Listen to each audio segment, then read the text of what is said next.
All animals are equal, but some animals are more equal than others.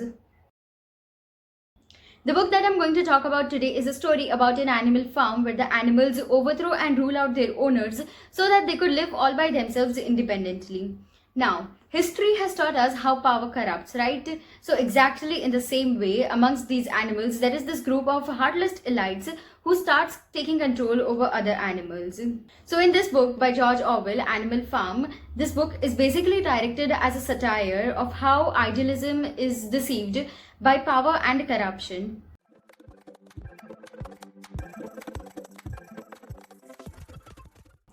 The book reflects events leading up to the Russian Revolution of 1917 and the era of Soviet Union. It talks about every kind of political issues which we still are facing, be it dictatorship, manipulation of facts, about how power corrupts and also abuse of power. The characters in this book are few humans and a few different kinds of animals like horses, pigs, dogs, sheep, and the events in this book are so perfectly portrayed to deliver a broader message about the real world problems, the politics, about the power games, the power moves which the ones in power uses to dictate over the other. So when you will be reading this book, you'll find yourself comparing to various human-like scenarios rather than animals, which is when you'll understand that the injustice which is done on others in the name of freedom is so heartbreaking, and how it highlights the dark face of human and the modern history. Well, isn't that how politics work? You show them the goody-goody pictures, you preach that you know everything and much more than others, even though the situation from inside might be very pathetic, and in turn also take credits for all the good works which is not even done by you. As I said before, the story in this book is the oldest example of how power corrupts and a flawless satire on human beings and the entire political system, including journalism.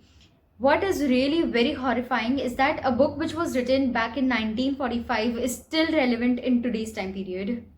So while I was reading this book, I felt anger building under my skin while reading about all those brutalities and injustice happening to those animals in that little farm. Now imagine all of those injustice and cruelties happening in this huge world, and being said that the book is still relevant in today's time period, you can pretty much make out how messed up and horrible this political business is. Now, before ending this video, I'll be reading a quote which happens to be the very last paragraph which ends the book. And the paragraph screams that if this cruelties continue, then there probably isn't any difference between us and the animals. 12 voices were shouting in anger and they were all alike. No question. Now, what had happened to the faces of the pigs? The creatures outside looked from pig to man, and from man to pig, and from pig to man again. But already it was impossible to say which was which. Animal Farm by George Orwell is amongst those books which I believe one must read at least once in their lifetime. So kindly pick this up, read it. It is super easy to read and is hardly 100 pages long. One can easily complete this book in a day or two. This book is full of sarcasm and is really very cleverly written. Consider reading it.